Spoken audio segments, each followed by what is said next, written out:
بسم اللہ الرحمن الرحیم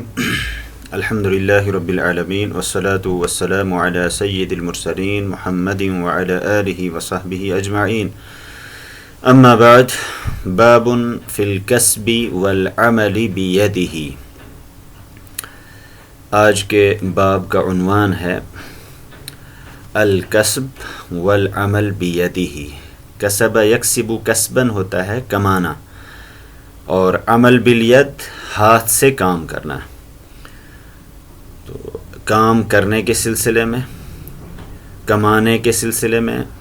جو احادیث ہیں، جو ہمارے پاس شرعی احکام ہیں، نصوص ہیں، ان سے اس کام کی اہمیت کا پتہ چلتا ہے، اور اسلامی نقطۂ نگاہ سے کام کرنا یہ مطلوب ہے، اور بیکاری اس کو بہت ہی بری نگاہ سے دیکھا گیا ہے۔ انسان بیکار رہے اور دوسروں سے مانگتا پھرے اور اپنے کمائی کے لیے کوئی ذریعہ استعمال نہ کرے، خود محنت نہ کرے، مشقت نہ کرے، تو یہ بہت ہی معیوب چیز ہے، ناپسندیدہ چیز ہے، جس کو اسلام میں کسی بھی اعتبار سے پسند نہیں کیا گیا ہے۔ انسان کو محنت کرنی ہے، مشقت کرنی ہے، اور دنیا وہ محنت کی جگہ ہے، تو حلال طریقے سے مال کمانا یہ بہت بڑی عبادت ہے۔ حلال اور جائز طریقے اختیار کرنا، استعمال کرنا، یہ بہت بڑی عبادت ہے۔ تو باب فی الکسب والعمل بیدہ، کمانے کے سلسلے میں اور ہاتھ سے کام کرنے کے سلسلے میں باب۔ اس سلسلے میں ہمارے سامنے جو قرآنی آیات ہیں ان سے آپ اندازہ کر سکتے ہیں کہ اسلام میں کمانا، محنت کرنا، مشقت کرنا اور حلال طریقے اختیار کرنا کتنی اہم ترین عبادت ہے۔ عام طور پر اس کو ایک دنیاوی کام سمجھا جاتا ہے، لیکن یہ صرف دنیاوی کام نہیں بلکہ ایک اہم ترین عبادت ہے جو اللہ کی طرف سے انسان پر عائد کیا گیا ہے۔ قال اللہ تعالی، اللہ تعالیٰ کا ارشاد ہے، فَإِذَا قُضِيَتِ الصَّلَاةُ فَانْتَشِرُوا فِي الْأَرْضِ وَابْتَغُوا مِنْ فَضْلِ اللَّهِ وَاذْكُرُوا اللَّهَ كَثِيرًا لَعَلَّكُمْ تُفْلِحُونَ۔ جمعے کی بات ہو رہی ہے کہ جمعے کی اذان جب دی جائے، جمعے کے لیے آپ کو بلایا جائے، اذا نودی للصلاة من یوم الجمعہ فاسعوا الی ذکر اللہ، اس کے بعد کہا جا رہا ہے کہ اب جب نماز مکمل کر دی گئی، قضا یقضی قضاء ہوتا ہے مکمل کر دینا، پورا کر دینا، فاذا قضیت الصلاة، جب نماز مکمل کر دی گئی، اب کیا کرنا ہے؟ بیکار نہیں بیٹھنا ہے۔ فانتشروا فی الارض، انتشر ینتشر، انتشار کہتے ہیں پھیل جانا، تو فانتشروا فی الارض، زمین میں پھیل جاؤ، ادھر ادھر چلے جاؤ، وابتغوا من فضل اللہ، ابتغاء یبتغی، ابتغاء ہوتا ہے تلاش کرنا، اور تلاش کرو من فضل اللہ، اللہ کے فضل میں سے۔ اللہ کے فضل سے یہاں مراد ہے مال، دولت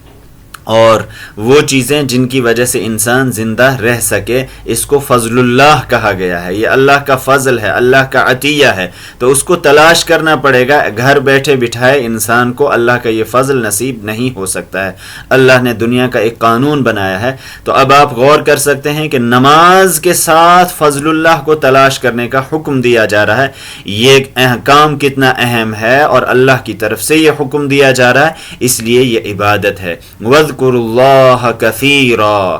اور اللہ کو بہت یاد کیا کرو، یاد رکھا کرو۔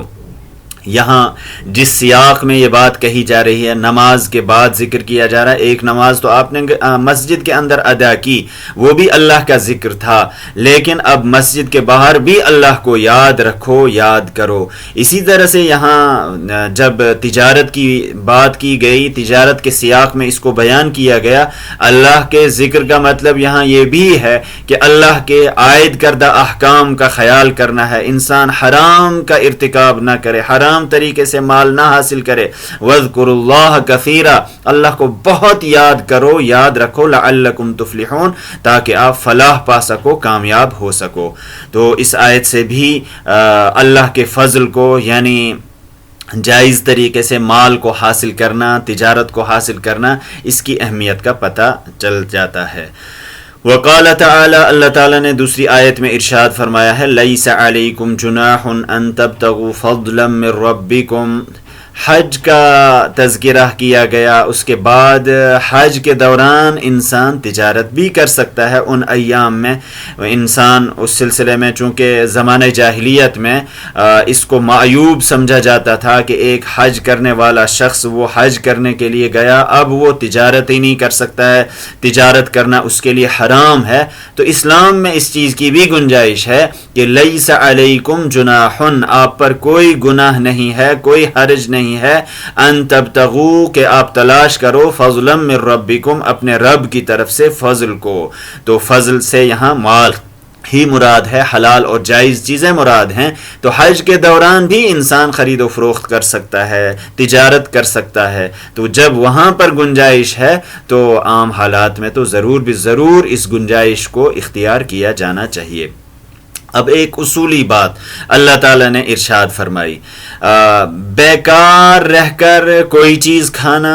اور محنت و مشقت کے بعد کوئی چیز حاصل کرنا، دونوں میں زمین و آسمان کا فرق ہے۔ جو سود خوری ہے، رشوت ہے، حرام کے جتنے بھی ذرائع ہیں جن کو انسان اختیار کرتا ہے، چاہے وہ جوئے کی شکل میں ہو، سٹے کی شکل میں ہو، اس طرح کی سب چیزیں بیکاری کے نتیجے میں، بغیر کسی محنت کے نتیجے میں انسان کو حاصل ہوتی ہیں۔ تو اس سلسلے میں بنیادی اصول اور ضابطہ یہ ہے کہ احل اللہ البیع وحرم الربا، اللہ تعالیٰ نے حلال کیا ہے، جائز رکھا ہے البیع خرید و فروخت کو، تجارت کے ذریعے، خرید و فروخت کے ذریعے جو بھی چیز حاصل ہوگی باہمی رضامندی کے ذریعے، جیسے کہ اگلی آیت میں آ رہا ہے، تو اللہ تعالیٰ نے اس کو حلال رکھا ہے، جائز رکھا ہے۔ وحرم الربا، اور سود کو اللہ تعالیٰ نے حرام قرار دیا ہے، یہ ناجائز ہے، کیونکہ سود بغیر کسی محنت مشقت کے انسان کو حاصل ہونے والا مال ہے۔ یہاں انسان کو کوئی محنت نہیں لگتی ہے، مشقت نہیں لگتی ہے، لہٰذا انسان دوسری کی ضرورت کا ناجائز فائدہ اٹھاتا ہے۔ تو دوسرے کا استحصال کرنا، دوسرے کی ضرورت کا ناجائز فائدہ اٹھانا، یہ اخلاقی جرم ہے، انسانی جرم ہے، شرعی نقطۂ نگاہ سے حرام ہے۔ اس لیے اللہ تعالیٰ نے ربا کو، سود کو حرام قرار دیا ہے۔ اب ایک اہم ترین آیت ہے تجارت کے سلسلے میں، وقال تعالی، اللہ تعالیٰ کا ارشاد ہے، یا ایھا الذین آمنوا، اے وہ لوگو جو ایمان لائے ہو، لا تأکلوا اموالکم بینکم بالباطل، مت کھاؤ اموالکم اپنے مال کو، بینکم آپس میں، بالباطل ناجائز طریقے سے، باطل طریقے سے، غلط طریقے سے، بے مقصد طریقے سے۔ یہ بڑی اہم بات ہے کہ کسی کے مال کو ناجائز طریقے سے کھانا یہ جائز نہیں ہے، حرام ہے۔ ایک ممنوع چیز یہاں اس آیت میں جو چیز قرار دی گئی ہے وہ ہے باطل طریقے سے، غلط طریقے سے کسی کا مال کھانا۔ باطل طریقے سے اس کے دو مطلب ہیں، ایک مطلب ہے ناجائز طریقے سے، وہ طریقہ جائز ہی نہیں تھا، آپ نے ناجائز طریقے سے کسی کا مال کھایا، مثلا اس سے سود لیا، اس سے آپ نے رشوت لی، اس کی زمین کو دبا دیا، اس کے مال کو ہڑپ کر دیا، آپ کے لیے جائز نہیں تھا کہ اس مال کو استعمال کرتے، آپ نے ناجائز طریقے سے اس کو استعمال کیا۔ ایک مطلب تو باطل کا مطلب ہے یہاں پر ناجائز طریقے سے، جو بھی ناجائز شکلیں ہیں ان تمام شکلوں کو اختیار کرنا یہ جائز نہیں ہے، درست نہیں ہے۔ تو یہاں حکم دیا جا رہا لا تأکلوا، عقل سے مراد صرف کھانا نہیں ہے، قرآن پاک میں عقل سے کھانا بھی ہوتا ہے لیکن استعمال کرنا، اگر انسان کھا نہیں رہا ہے بلکہ استعمال کر رہا ہے، ان کو برت رہا ہے، تو وہ بھی اسی میں داخل ہیں۔ تو لا تأکلوا اموالکم بینکم بالباطل، ناجائز طریقے سے آپس میں مال مت کھاؤ۔ باطل کا ایک دوسرا ترجمہ اور قرآن پاک میں اس کی دلیل موجود ہے، باطل کہتے ہیں بے مقصد بھی، جیسے انسان جب اللہ کی زمین کو دیکھتا ہے، اللہ کی کائنات کو دیکھتا ہے، اس وقت ایک ایمان والا یہ کہتا ہے ربنا ما خلقت ھذا باطلا، اے ہمارے رب آپ نے یہ سب کچھ بے مقصد نہیں پیدا کیا ہے، عبث نہیں پیدا کیا ہے۔ تو باطلا کا مطلب ہے یہاں بے مقصد۔ تو اسی طریقے سے بے مقصد کوئی چیز کھانا، بے مقصد کوئی چیز استعمال کرنا، بے مقصد کسی کا مال حاصل کرنا، یہ بھی اسلامی نقطۂ نگاہ سے جائز نہیں ہے، درست نہیں ہے. جیسے کہ آج کے دور میں بہت سے بے مقصد کام انسان کرتا ہے جن کا کوئی بھی مقصد نہیں ہوتا ہے، شادیوں میں اور اسی طرح سے فنکشنز میں، اسی طرح سے ایسی جگہوں پر مال خرچ کیا جاتا ہے، سوٹ پر سوٹ حاصل کیے جاتے ہیں. عورتیں اس طریقے سے ایک شادی میں دوسری شادی میں اب کسی کا مالی استحصال کیا جاتا ہے، گھروں کے اندر باطلانہ طریقے سے بے مقصد کسی کے مال کو استعمال کیا جاتا ہے. جو گھر کا بڑا ہے اس سے آپ نے مال لے لیا اور مقصد اور کچھ تھا. تو ہر بے مقصد چیز میں مال خرچ کرنا یہ اسلامی نقطۂ نگاہ سے درست نہیں ہے. مال اللہ کی بہت بڑی نعمت ہے، اس کو بے مقصد صرف کرنا، بے مقصد خرچ کرنا فضولیات میں اور ایسی چیزوں میں جن میں کوئی مقصد حاصل نہ ہو، بس دکھاوا مقصود ہو، ٹپ ٹاپ مقصود ہو، تو یہ بالکل ناجائز ہے، حرام ہے اس آیت کی روح سے. اب مال کے کھانے کی شکلیں قرآن پاک یہاں بیان کر رہا ہے. الا ان تکون تجارتا عن تراض منکم،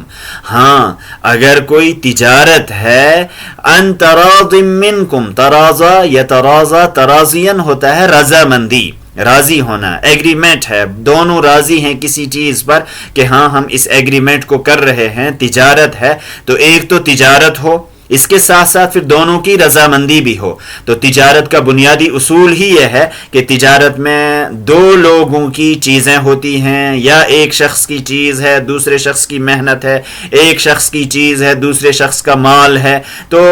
منفعت میں تجارت ہوتی ہے، اسی طرح سے چیزوں میں تجارت ہوتی ہے. ایک شخص مال دے رہا ہے، دوسرا شخص محنت کر رہا ہے، جیسے کہ کمپنیوں میں ہوتا ہے، اداروں میں ہوتا ہے. تو یہ سب اسی ضمن میں آتا ہے، تجارت کے ضمن میں. تو لیکن دوسری چیز اہم ترین کیا ہے تجارت میں؟ انسان چھوٹی تجارت کرے بڑی تجارت کرے، اس میں رضامندی ضروری ہے، طرفین کی، فریقین کی رضامندی ہونی چاہیے. اگر ایک شخص تو راضی ہے لیکن دوسرا شخص راضی نہیں، تو اسلامی نقطۂ نگاہ سے یہ تجارت درست نہیں ہے، یہ خرید و فروخت ہی درست نہیں ہے. تو آپ نے دباؤ ڈال کر زبردستی کسی سے کوئی چیز کروائی ہے، رضامندی نہیں ہے، تو اسلامی نقطۂ نگاہ سے وہ مال حلال نہیں رہے گا بلکہ وہ چیز حرام ہوگی. اسی طرح سے تجارت میں ایک چیز ہوتی ہے آج کل کے دور میں کہ چیزوں کو سٹاک کیا جاتا ہے، بہت زیادہ مہنگائی پیدا کی جاتی ہے، اس کے مخصوص طریقے ایجاد کیے گئے ہیں. تو اسلامی نقطۂ نگاہ سے اس کی کوئی گنجائش نہیں. اس سلسلے میں بڑی سخت احادیث ہیں، تو اس میں پھر انسان مجبور ہو جاتا ہے کسی چیز کو خریدنے کے لیے، تو رضامندی نہیں رہتی ہے. تو عام مارکیٹ کا جو ریٹ ہونا چاہیے اس کے مطابق چیزوں کو خریدا جائے، بیچا جائے، تو یہ تجارت کا بنیادی اصول ہے. خیر، یہاں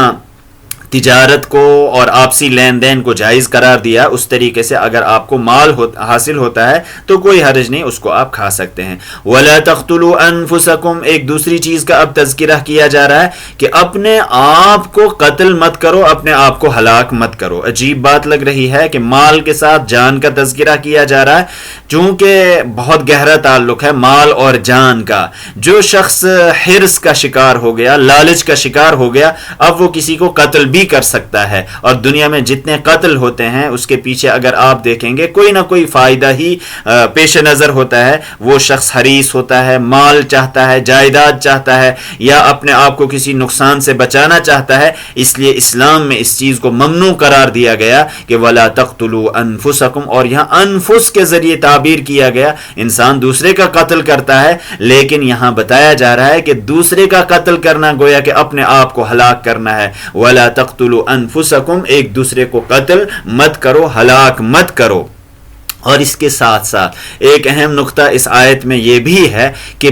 ناجائز طریقے سے انسان مال کھا رہا ہے، گویا کہ اپنے آپ کو وہ ہلاک کرنا ہے. بظاہر اس کو لگ رہا ہو کہ میں تو فائدہ حاصل کر رہا ہوں، لیکن قرآنی نقطۂ نگاہ سے ایسا شخص اپنے آپ کو ہلاک کر رہا ہے، اور انسان اپنے آپ کو اللہ کے غضب کا مستحق قرار بنا رہا ہے. تو وَلَا تَقْتُلُوا أَنفُسَكُمْ، اپنے آپ کو قتل مت کرو، یعنی ایک دوسرے کو قتل مت کرو. إِنَّ اللَّهَ کان بکم رحیما، اللہ تعالیٰ نے جو بھی احکام آپ پر عائد کیے ہیں اللہ تعالیٰ آپ پر بہت زیادہ رحم کرنے والا ہے۔ مقصد یہ ہے کہ آپ پر اللہ کی رحمت سایہ فگن ہو، آپ ٹھیک زندگی بسر کر سکو۔ تو یا ایھا الذین آمنوا، اے وہ لوگو جو ایمان لائے ہو، لا تأکلوا اموالکم بینکم بالباطل، آپس میں غلط طریقے سے یا بے مقصد طریقے سے اپنے مال کو مت استعمال کرو، مت کھاؤ، الا ان تکون تجارتا، سوائے اس کے کہ یہ کوئی تجارت ہو، ان تراض منکم، تمہاری طرف سے رضامندی کے نتیجے میں، ولا تقتلوا انفسکم، اور ایک دوسرے کو قتل مت کرو،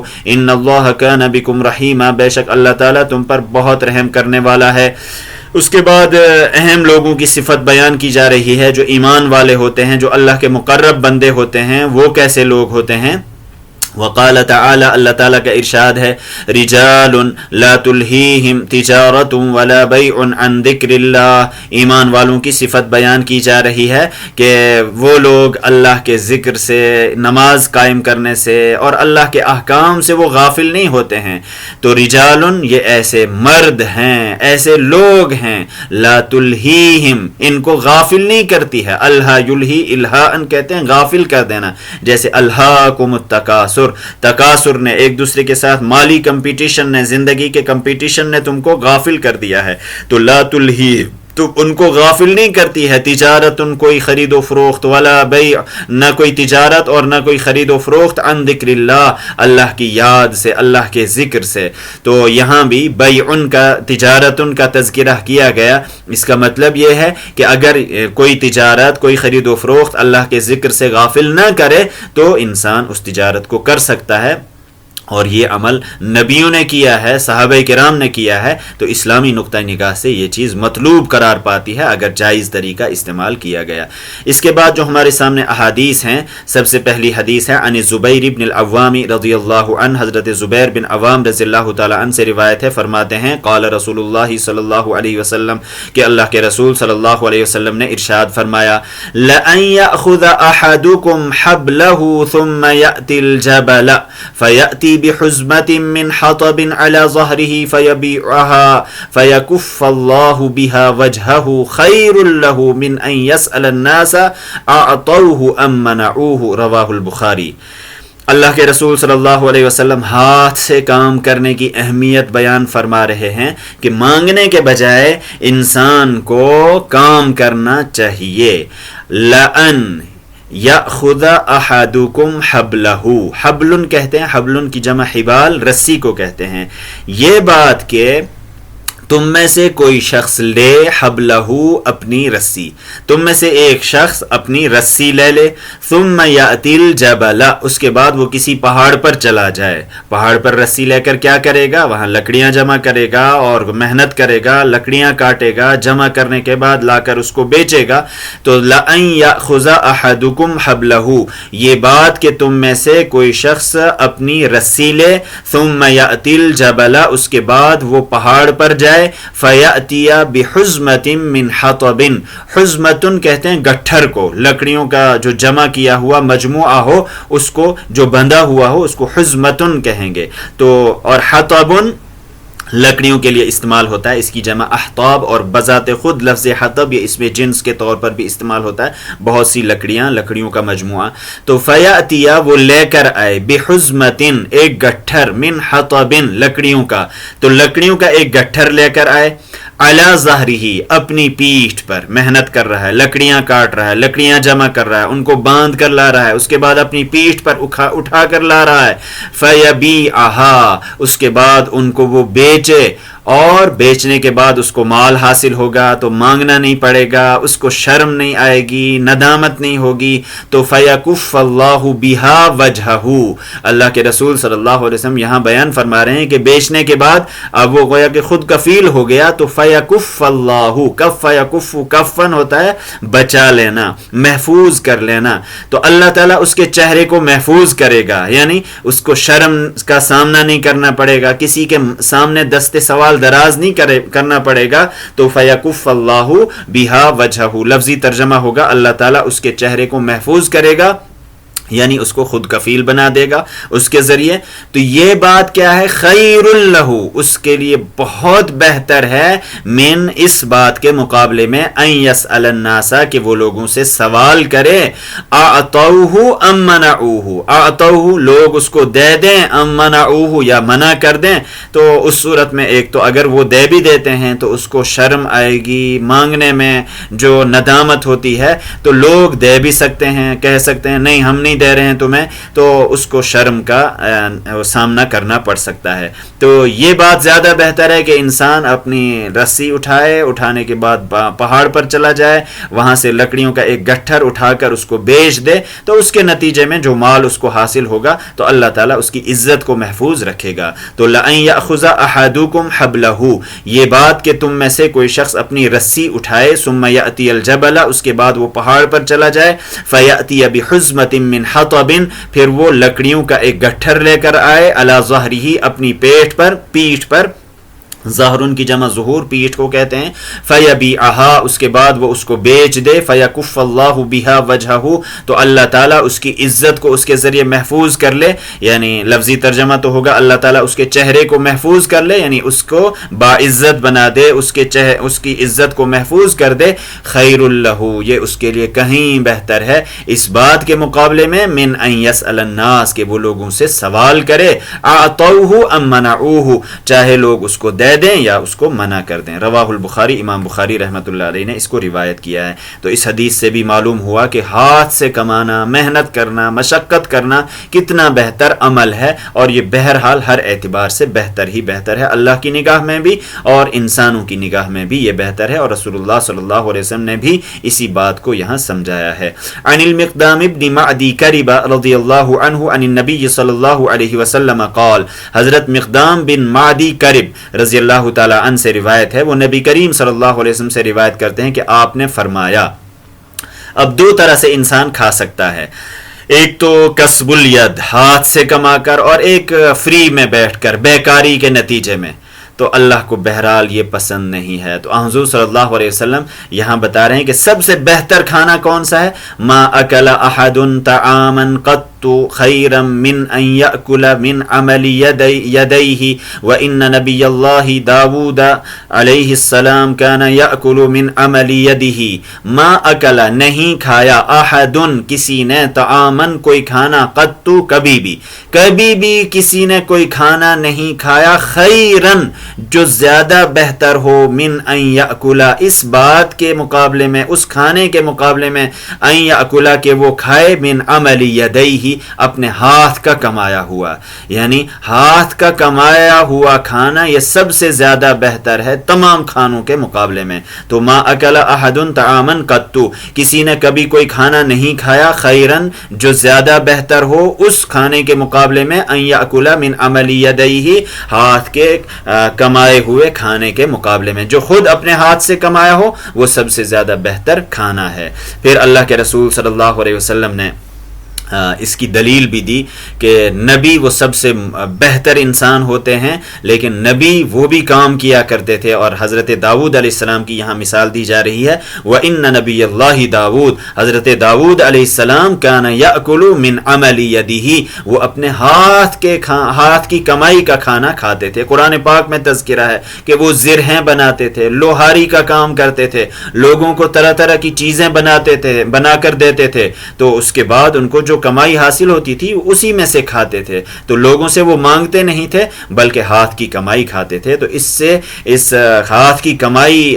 کی اہمیت کا اندازہ کیا جا سکتا ہے. تو ما اکل احد طعاما قط، کبھی کسی نے کوئی کھانا نہیں کھایا، خیرن جو زیادہ بہتر ہو اس کھانے کے مقابلے میں جو ہاتھ سے کمایا گیا ہو. اور اللہ کے نبی داؤد علیہ السلام اپنے ہاتھ کی کمائی کا کھانا کھاتے تھے. وعن ابی ہریرہ رضی اللہ عنہ ان رسول اللہ صلی اللہ علیہ وسلم قال، حضرت ابو ہریرہ رضی اللہ تعالی عنہ سے روایت ہے کہ رسول اللہ صلی اللہ علیہ وسلم نے فرمایا، کان زکریا علیہ السلام نجارن، حضرت زکریا علیہ السلام وہ بڑھئی تھے، نجار کہتے ہیں جو لکڑی کا کام کرتا ہے، تو بڑھئی کا کام کرتے تھے، وہ نجار تھے۔ تو حضرت زکریا علیہ السلام ایک طرف اللہ کے نبی، بہت اہم نبی، قرآن پاک میں ان کا تذکرہ ہے کہ کتنے مقرب نبی تھے یہ، تو لیکن اس کے ساتھ ساتھ وہ کام کرتے تھے، لکڑی کا کام کرتے تھے، نجار تھے، تو اس سے بھی اس کی اہمیت کا اندازہ کیا جا سکتا ہے۔ وعن عبید اللہ بن عدی رضی اللہ عنہ ان رجلین حدثاہ انہما اتیا رسول اللہ صلی اللہ علیہ وسلم یسألانہ من الصدقہ، ایک تابعی ہیں عبید اللہ بن عدی رضی اللہ تعالی عنہ، وہ بیان کرتے ہیں کہ ان رجلین، دو شخص، حدثاہ، ان دونوں نے ان کو بتایا، ان سے بتایا کیا، انہما اتیا رسول اللہ صلی اللہ علیہ وسلم، کہ وہ اللہ کے رسول صلی اللہ علیہ وسلم کی خدمت میں آئے۔ کیوں آئے تھے؟ یسألانہ من الصدقہ، سوال کرتے ہوئے صدقے میں سے، یعنی وہ اس لیے آئے تھے، حضور صلی اللہ علیہ وسلم سے کچھ صدقہ چاہ رہے تھے، آپ کے پاس زکوٰۃ میں سے، صدقے میں سے کچھ مال تھا بیت المال میں، تو انہوں نے درخواست دینی تھی کہ ہمیں بھی اس مال میں سے دیا جائے۔ تو ان دونوں شخصوں نے عبید اللہ بن عدی کو بتایا کہ ہم آئے تھے حضور صلی اللہ علیہ وسلم کے پاس، تو ان رجلین حدثاہ، دو لوگوں نے ان کو بتایا، انہما اتیا، کہ وہ دونوں آئے تھے رسول اللہ صلی اللہ علیہ وسلم، اللہ کے رسول صلی اللہ علیہ وسلم کی خدمت میں، یسألانہ من الصدقہ، آپ سے مانگتے ہوئے، سوال کرتے ہوئے، من الصدقہ، صدقے کے مال کا۔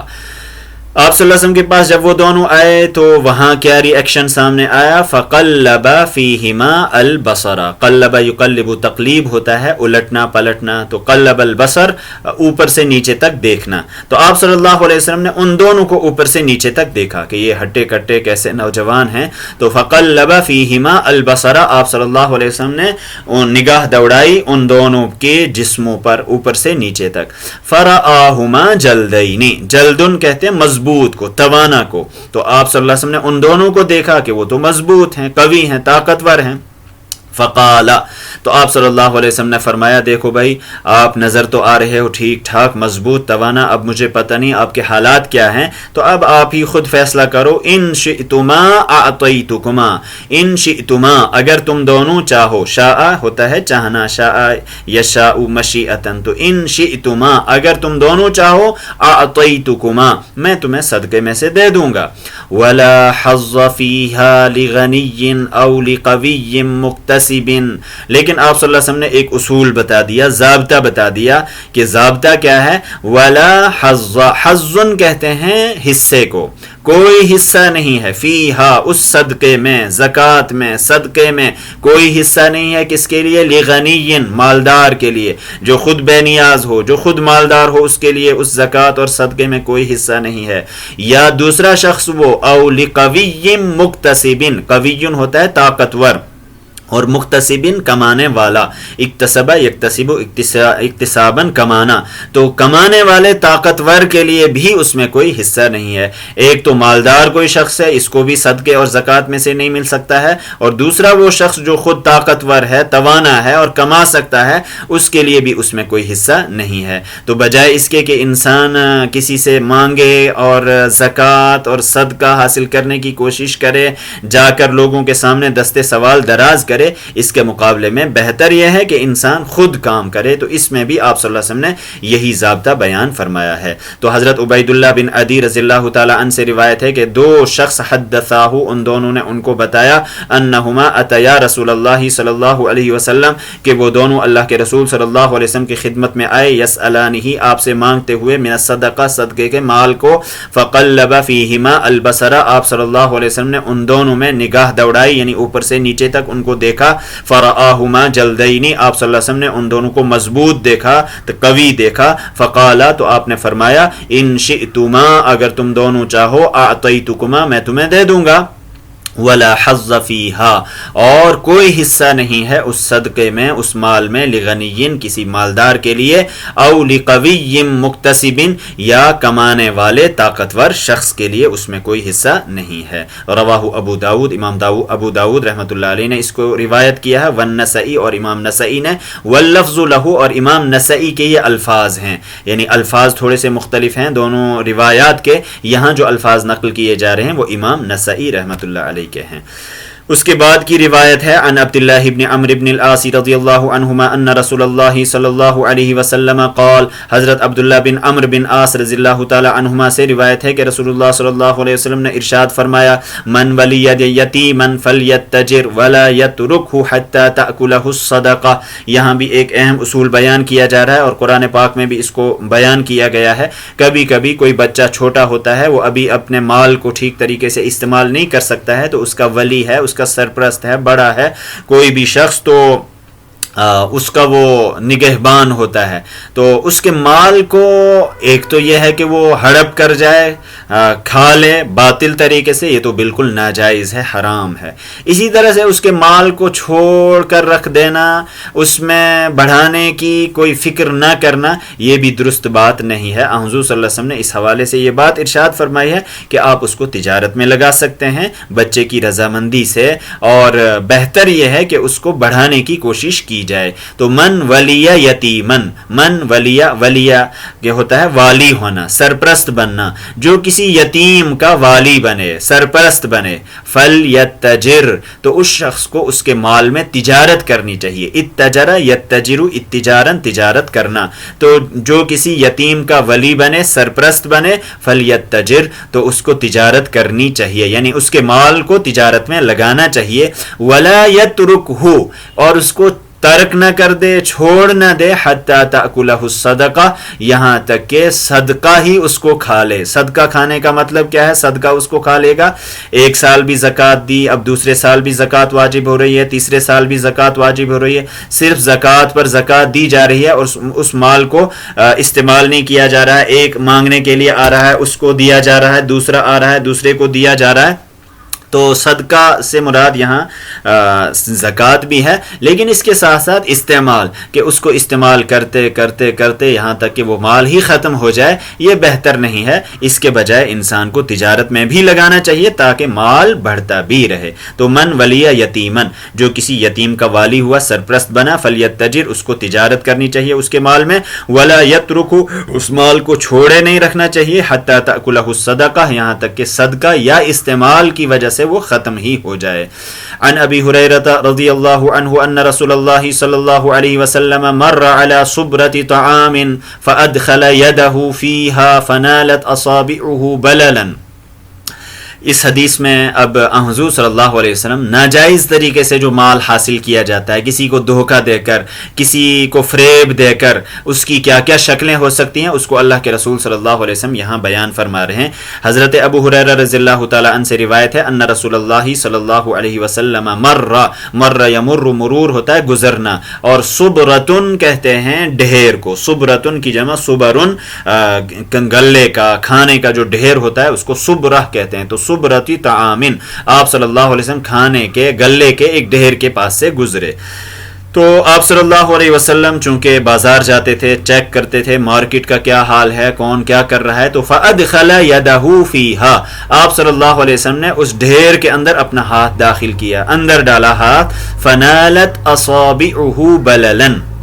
نال ینالو نیلن ہوتا ہے حاصل کرنا، اور اصبع کی جمع اصابع، انگلیوں کو، بللن کہتے ہیں تراہٹ کو، گیلا پن، تو آپ صلی اللہ علیہ وسلم کی انگلیوں کو گیلا پن لگ گیا اندر سے، یعنی اندر سے گیلا تھا تو آپ صلی اللہ علیہ وسلم کی انگلیاں گیلی ہو گئی، تر ہو گئی، تو آپ صلی اللہ علیہ وسلم کی انگلیوں کو اندر سے تراہٹ لاحق ہو گئی، لگ گئی، تو فنالت اصابعہ، آپ کی انگلیوں نے حاصل کر لیا، بللن تراہٹ کو، گیلے پن کو، یعنی آپ صلی اللہ علیہ وسلم کی انگلیاں گیلی ہو گئی جب آپ نے اندر ہاتھ ڈالا۔ فقالا، تو آپ صلی اللہ علیہ وسلم نے اسی وقت فرمایا، ما ھذا یا صاحب الطعام، اے غلے والے یہ کیا بات ہے، ما ھذا یہ کیا ہے، یا صاحب الطعام اے غلے والے، قال اس نے کہا، اصابتہ السماء یا رسول اللہ، سماء آسمان کو بھی کہتے ہیں اور بارش کے معنی میں بھی استعمال ہوتا ہے، یہاں بارش ہی کے معنی میں استعمال ہوا ہے،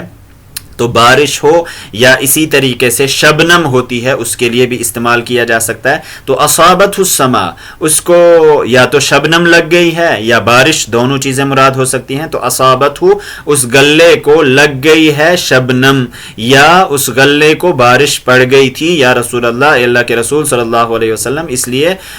میں نے وہ اندر جو ہے گیلا والا حصہ رکھا ہے اور باہر یہ سوکھا والا حصہ رکھا ہے. قال، تو آپ صلی اللہ علیہ وسلم نے فرمایا افلا جعلته فوق الطعام، افلا جعلته، تم نے کیوں نہیں رکھا اس کو، یعنی گیلے والے حصے کو، فوق الطعام، کھانے کے اوپر، گلے کے اوپر، حتی یراہ الناس، یہاں تک کہ لوگ اس کو دیکھ لیتے. من غش فلیس منی، اسی وقت آپ صلی اللہ علیہ وسلم نے یہ مشہور ترین اصول اور ضابطہ ارشاد فرمایا ہے. من غش، غش یغش، غشن ہوتا ہے دھوکہ دینا، جس نے دھوکہ دیا فلیس منی، اس کا مجھ سے کوئی تعلق نہیں ہے. تو دھوکہ دے کر کوئی مال حاصل کرنا، چاہے خرید و فروخت میں یا اور کسی طریقے سے، یہ شرعی نقطہ نگاہ سے بالکل ناجائز ہے، حرام ہے، جیسے کہ اس حدیث میں بیان کیا گیا. تو حضرت ابو ہریرہ رضی اللہ تعالیٰ عنہ بیان فرماتے ہیں کہ اللہ کے رسول صلی اللہ علیہ وسلم کھانے کے گلے کے ایک ڈھیر کے پاس، گلے کے ایک ڈھیر کے پاس سے گزرے. فادخل یدہ فیہا، اس میں آپ صلی اللہ علیہ وسلم نے اپنا ہاتھ داخل کیا. فنالت اصابعہ بللا، آپ کی انگلیوں کو تراہٹ لاحق ہو گئی، آپ کی انگلیاں گیلی ہو گئی. فقال، تو آپ نے فرمایا ما ھذا یا صاحب الطعام، اے گلے والے یہ کیا ہے؟ قال، اس نے کہا اصابتہ السماء یا رسول اللہ، اس کو شبنم لاحق ہو گئی تھی یا بارش لاحق ہو گئی تھی اے اللہ کے رسول صلی اللہ علیہ وسلم. آپ صلی اللہ علیہ وسلم نے فرمایا افلا جعلتہ فوق الطعام، تم نے اس کو گلے کے اوپر کیوں نہیں رکھا، اس گیلے والے حصے کو، حتی یراہ الناس، یہاں تک کہ لوگ اس کو دیکھ لیتے. من غش فلیس منی، جس نے دھوکہ دیا وہ مجھ سے نہیں ہے. اس کے بعد کی روایت ہے عن رفاعۃ بن رافع ان رسول اللہ صلی اللہ علیہ وسلم قال ان التجار يبعثون يوم القيامة فجارا الا من اتقى وبر وصدق. احادیث میں تاجروں کو بہت بلند مقام دیا گیا ہے بشرطے کہ وہ سچ بولیں. آپ صلی اللہ علیہ وسلم نے ایک حدیث میں ارشاد فرمایا کہ تاجر لوگ قیامت کے دن انبیاء کے ساتھ ہوں گے، لیکن تاجر کی صفت آپ صلی اللہ علیہ وسلم نے بیان فرمائی کہ التاجر الصدوق الامین، ایک تو سچ بولنے والا اور امین، یہ دو کرائٹیریاز بیان کیے آپ صلی اللہ علیہ وسلم نے، تو وہ انبیاء کے ساتھ ہوں گے. لیکن اس کے علاوہ جو تاجر ہوں گے، جو جھوٹ بولتے ہوں گے، جو دھوکہ دیتے ہوں گے، ان کے حوالے سے آپ صلی اللہ علیہ وسلم اس حدیث میں ارشاد فرماتے ہیں کہ ان التجارہ، بے شک تاجر لوگ، یبعثون، اٹھائے جائیں گے، یوم القیامت، قیامت کے دن، فجارن، فاجرن کی جمع فجار، گنہگاروں کی شکل میں، گنہگار لوگوں کی شکل میں ان کو اٹھایا جائے گا، کیونکہ انہوں نے جھوٹ بولا ہوگا، دھوکہ دیا ہوگا، غلط طریقے سے مال حاصل کیا ہوگا. آپ صلی اللہ علیہ وسلم نے ان تجار کو الگ کیا، الا من اتقى وبر وصدق، سوائے ان تاجروں کے، من اتقى، جو ڈرتا رہا، جس نے تقوی اختیار کیا، وبر، اور حسن سلوک کیا، نیکی کی، وصدق، اور سچ بولا. تو تقوی، حسن سلوک اور سچائی یہ اگر کسی شخص کے اندر پائی جاتی ہے تو وہ فاجر کی شکل میں قیامت کے دن نہیں اٹھایا جائے گا. آخری روایت ہے عن انس بن مالک رضی اللہ عنہ قال ما من مسلم يغرس غرسا او يزرع زرعا فيأكل منه طير او انسان الا كان له به صدقه. کام کرنا یا تو تجارت کے ذریعے یا کھیتی باڑی کرنا، کوئی بھی کام، یہ بہت اچھا کام ہے. تو آپ صلی اللہ علیہ وسلم یہاں کھیتی باڑی کے حوالے سے بیان فرما رہے ہیں. حضرت انس بن مالک رضی اللہ تعالیٰ عنہ بیان فرماتے ہیں کہ آپ صلی اللہ علیہ وسلم نے فرمایا ہے ما من مسلم یغرس غرسا، غرس یغرس غرسا ہوتا ہے پیڑ لگانا، جو بھی مسلمان کوئی پیڑ لگاتا ہے، کوئی پودا لگاتا ہے، او یزرع زرعا، زرع یزرع زرعا ہوتا ہے کھیتی بونا، بیج بونا، یا وہ کھیتی کرتا ہے، تو یا تو پودا لگاتا ہے یعنی باغبانی کر رہا ہے، او یزرع زرعا، یا کوئی کھیتی کر رہا ہے. تو دو طریقوں سے انسان زمین کے اندر کام کرتا ہے، باغبانی کے ذریعے بڑے پودے لگاتا ہے، فروٹ فل کچھ وہ درخت لگاتا ہے، یا پھر انسان غلے کی شکل میں کھیتی کرتا ہے.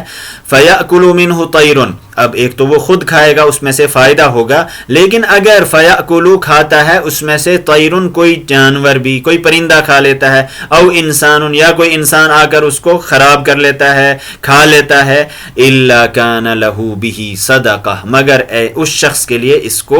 اس کے لیے اس میں صدقے کا ثواب ملتا ہے، یہ اس کے لیے صدقہ بن جاتا ہے۔ تو جو بھی مسلمان کوئی پودا لگاتا ہے، او یزرع زرعا، یا کھیتی باڑی کرتا ہے، فیاکل منہ طیرن، اس میں سے کوئی پرندہ آ کر کھا گیا، او انسان یا کوئی انسان کھا گیا، الا کان لہ بہ صدقہ، مگر اس شخص کے لیے یہ چیز صدقہ بن جاتی ہے، اور صدقے کا فائدہ اس میں انسان کو حاصل ہوتا ہے۔ ایک تو خود اپنا فائدہ، اور اس کے ساتھ ساتھ انسان کو صدقے کا فائدہ بھی اس میں مل جاتا ہے۔ تو بہرحال کسب الید، ہاتھ سے کمانا، اور اسی طریقے سے انسان خود کوشش کرتا رہے، محنت کرتا رہے، کھیتی باڑی کرے، پیڑ پودے لگائے، تجارت کرے، یہ بہت اچھا عمل ہے، اور اس کے ذریعے حاصل ہونے والا مال یہ اللہ کے نزدیک بہت بہتر مال ہے، اور حضور صلی اللہ علیہ وسلم نے احادیث میں اس کو سب سے بہتر کمائی قرار دیا ہے۔ تو اس اعتبار سے اسلام میں